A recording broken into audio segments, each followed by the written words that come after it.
Well, guys, our first guest tonight is Attorney General Andrew Bailey. We've been teasing this for quite some time with a major announcement on the Second Amendment Preservation Act. Andrew, I know it's a busy time for you election-wise as well. Thanks for your time today.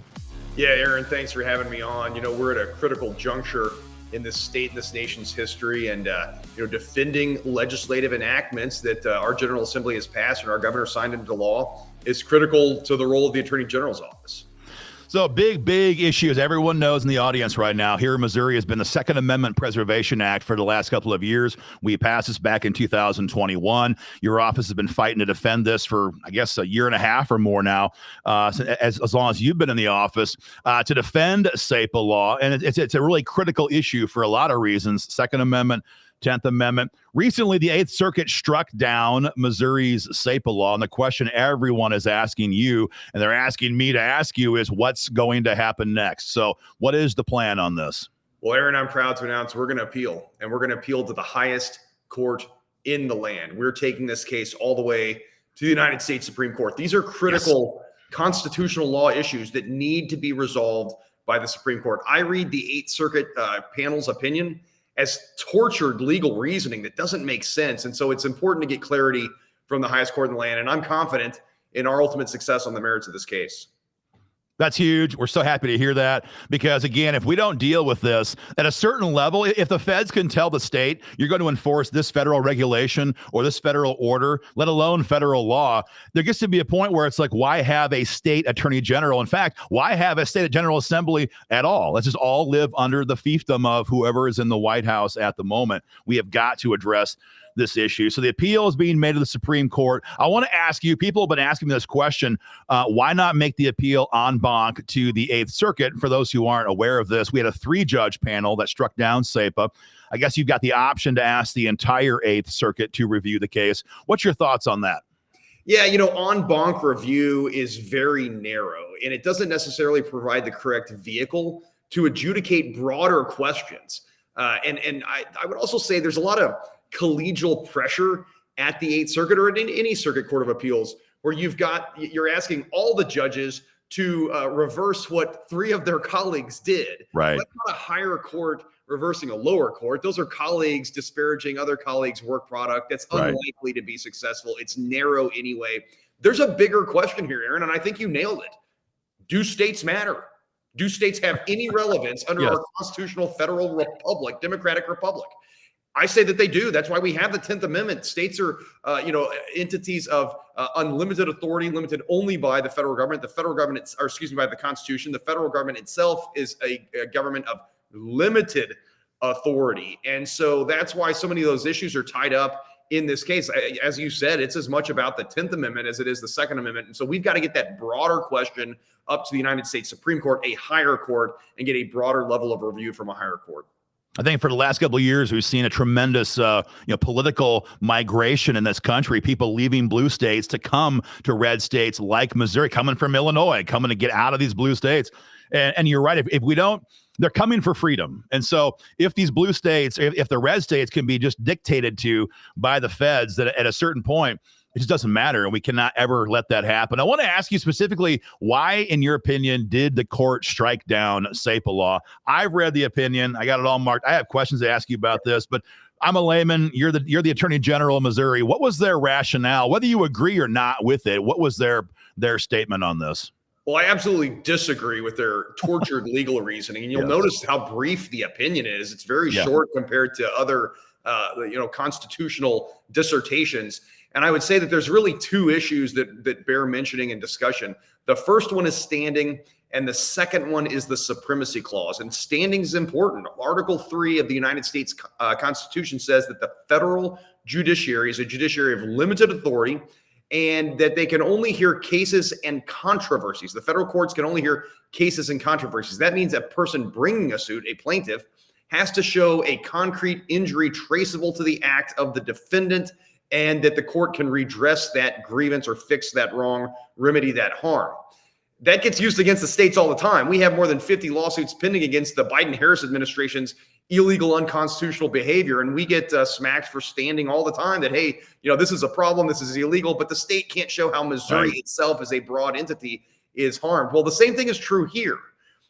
SAPA limits state officials. Right. It doesn't do anything to the federal government. So how on earth can the federal officials prove that they are harmed and have standing when it doesn't limit them in any way, shape, or form? So that's a big question we've all got with this, because I read a quote in the decision. I think it's on page 8. I'm going to read it to you. This is really, to me, it's like the heart of the matter. It says, the United States presented evidence that implementation of SAPA impaired the government's interest because state officials withdrew resources and manpower that furthered the enforcement of federal law. If that quote is, if that sentence is valid, then there is nothing that the feds could not force us in Missouri to do. If the mere withdrawal, the voluntary, peaceful withdrawal of our resources is now a supremacy clause violation, then they're basically claiming with that sentence that it doesn't matter what Missouri ever wants to do. If it impedes Joe Biden, we're going to strike it down. That's a very, very damaging sentence, in my opinion. Thoughts on that? Yeah, no, that emphasizes the point. It emphasizes the question: do states matter? And I would point out too, it goes further, because it's not like we're withdrawing resources to go have a picnic and not do anything. Right. All we're saying is that it's the policy of the state of Missouri to enforce state laws enacted by the elected representatives of the people of the state of Missouri. So it's absolutely absurd. I would go on to quote later in the opinion, or it might be a page or two earlier, I'm sorry, but near that same analysis, it says that the court finds that interference with federal officials' execution of carrying out of their own duties, any interference is enough for standing. Well, the inverse is also true then, right? Right. So think about that from a state perspective. If we pass a law that in any way, shape, or form interferes with the federal government carrying out its duties, then they have standing. The same is true here. So like, for instance, their immigration policies that flood the state of Missouri with criminal aliens interfere with all of our social services, our infrastructure, and the enforcement of our criminal code. So then do we have standing to sue the federal government because their failed immigration policies, the Biden-Harris failed immigration policies, are interfering with our enforcement of state law? I mean, it absolutely blows up the concept of standing and eviscerates it completely. Yeah, they want a one-way street. It's just pretty obvious. You do what we tell you to do, and if you don't like it, tough luck. You're going to have to anyway. You're a mere state, and I think that's why what's so telling to me was the title of this lawsuit when it was filed. It's not. It wasn't like, Parson versus, whatever. It was United States of America versus state of Missouri. It's a straight up attack on state sovereignty. I want to ask you some more questions, though, because it's kind of like, on the one hand, they say you can't do this. Any attempt to not even help us is a constitutional violation. But then later on page 9, there's these two big quotes. It says, if the state of Missouri prefers as a matter of policy to discontinue assistance with the enforcement of valid federal firearms laws, it may do so by means that are lawful and assume political accountability for that decision. So as I read that, they're saying, if you want to do it, you can do it. We don't like the way you did it, and you're going to pay the price at election time. I've never heard the federal courts before lecture lawmakers on giving them campaign advice. But as I read that, it sounds like they're saying that Missouri does have the right to do this. They don't like the way in which it was done. Is that a fair read? I think that's absolutely right. And I think your point is well made. Unelected federal judges are lecturing individuals that have to run for public office in Missouri. How dare they? Where do they find the audacity to end? Why do they think that's their role as federal judges? But I would also point out that that really gets us into the conversation about the supremacy clause. And there's so much misunderstanding about the supremacy clause. And I think that this opinion really highlights those misunderstandings. Certainly, I think this 3-judge panel misapprehends the purpose of the supremacy clause. The supremacy clause in the United States Constitution does not stand for the proposition that the federal government is supreme in all things to the states. They're not big brother. That's not how that works. The supremacy clause is a tool of interpretive methodology that says when you have a conflict, a direct conflict between a validly constitutionally enacted federal statute and a state statute, and there's a direct conflict, that the federal statute prevails. However, even then, the federal court is supposed to synthesize and harmonize the state statute with the federal statute in order to avoid striking down the state statutes that are enacted by the people's elected representatives of the states. And the court failed to do that in this instance. I think the court pointed to the fact that the Missouri Supreme Court, our highest court in the state of Missouri, had interpreted provisions, the preamble provisions of SAPA, to be legislative ambition. Again, it's a preamble. This is what the broad policy is set forth by the General Assembly. Right. Those are the provisions that the Eighth Circuit Court of Appeals panel had the most problem with and said were in conflict with federal law and thus struck down under the Supremacy Clause. But they failed to identify a federal statute that those provisions interfered with, and they failed to synthesize them and failed to give any regard to the fact that our own court had already said it's a preamble. I want to hit that point a little bit harder here. To me, it's really important. We got a situation where, as I read this, and what to your point a moment ago, the way it reads to me, they're saying in black and white that the state does have the right to withdraw cooperation with the feds from enforcing federal gun control, but their issue seemed to be, as you said, in the preamble. And for those who don't know how the process works here in Jeff City, for the most part, because of previous court decisions, it is pretty important for us to have a preamble on most laws, because there's always a question of legislative intent when the Supreme Court here in Missouri or other courts interpret laws and legal challenges. But in this case, the preamble was the window dressing, and they had a problem with that. They did not seem to have a problem with the 10th Amendment assertion that Missouri has the right to do what's in their own best interest. I mean, because if they did, to me, they never discussed the Prince decision. They never discussed any of the Supreme Court cases that make it very clear the state has the right to do what's in its own best interest. So as we battle forward in the legislative process to fix SAPA by basically striking the preamble, the way it looks to me, the door is wide open for us to do both and here in Missouri. Thoughts?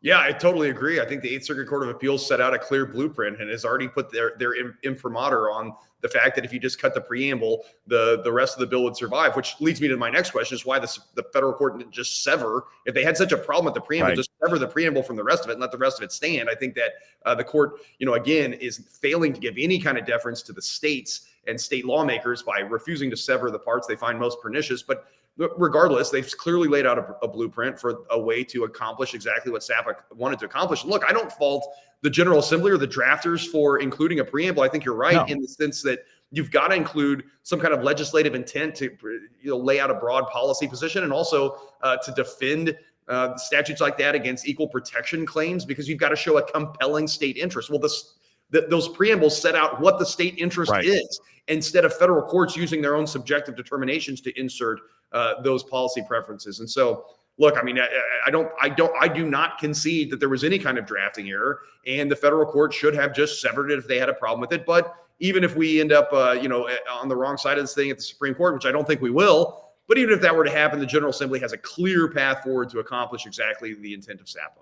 And again, the issue here, I think, always has been, I mean, I'm a Missourian, you're a Missourian, your job is to defend Missouri, but the issue here in many ways is larger than Missouri. And so the issue here is about red states being red, being free. And so no wonder the DOJ has put so much effort, so much time, so much money into trying to strike this particular law down, because only Missouri has passed a SAPA law with civil penalties that actually provide real teeth to protect gun owners. So what you do in the Supreme Court and what we can do in Jeff City next session, it's got ramifications beyond gun owners just here in Missouri. Talk to me about the timeline for the appeal. What is your inter-office timeline when it comes to getting this thing submitted to the Supreme Court? Look, we were on a hard deadline. We were hoping to get an extension from the Supreme Court just to give us a little bit of time to put our best foot forward. And again, this is just about making sure that we're asking the right question of the court. And there's let me put that in context a little bit. Remember the Dobbs decision that overturned Roe v. Wade? The initial question that was asked of the Supreme Court was not should Roe v. Wade be overturned. It was where is the line at which states can start to regulate abortion? And the court ended up going broader than that and overturning all of Roe v. Wade. And so this has the potential. This case could be a vehicle to deliver an enormous win in 10th Amendment and Second Amendment jurisprudence. And so it's important to take our time to frame the questions correctly. And again, that's why we didn't bother with en banc review, because the broader question, the question here is not, did the federal government, did the Eighth Circuit mess up on standing? They did. Or did the Eighth Circuit misinterpret and misapply the Supremacy Clause? Larger issues here. The question is, do states matter? And how do we frame that question and get it in front of the highest court in the land. We want to put our best foot forward. We're looking forward to working with, amici, like-minded groups like yourself who need to weigh in on these issues as well, because we all are stakeholders in these important constitutional matters. For those who don't know how this process works, Andrew, what's the process? You have to have 4 justices agree to hear the case. Is that correct? Yep, 4 justices in order to grant cert, and then they will put us on the court's docket. And then we will be on a briefing schedule, and hopefully be scheduled for oral argument as well. And we can all go up to DC and argue at the United States Supreme Court. That would be a fun day. 15 seconds left. What's your best guess on Election Day, November 5? Kamala had a disastrous interview with Brett Baer the other night. What are your thoughts right now on what's going to happen November 5? Trump wins, red wave. People are sick and tired of the nonsense. This case is a prime example. The DOJ's wasting time suing the state of Missouri instead of going after the cartels. Give me a break. Andrew Bailey, thank you very much for your time today.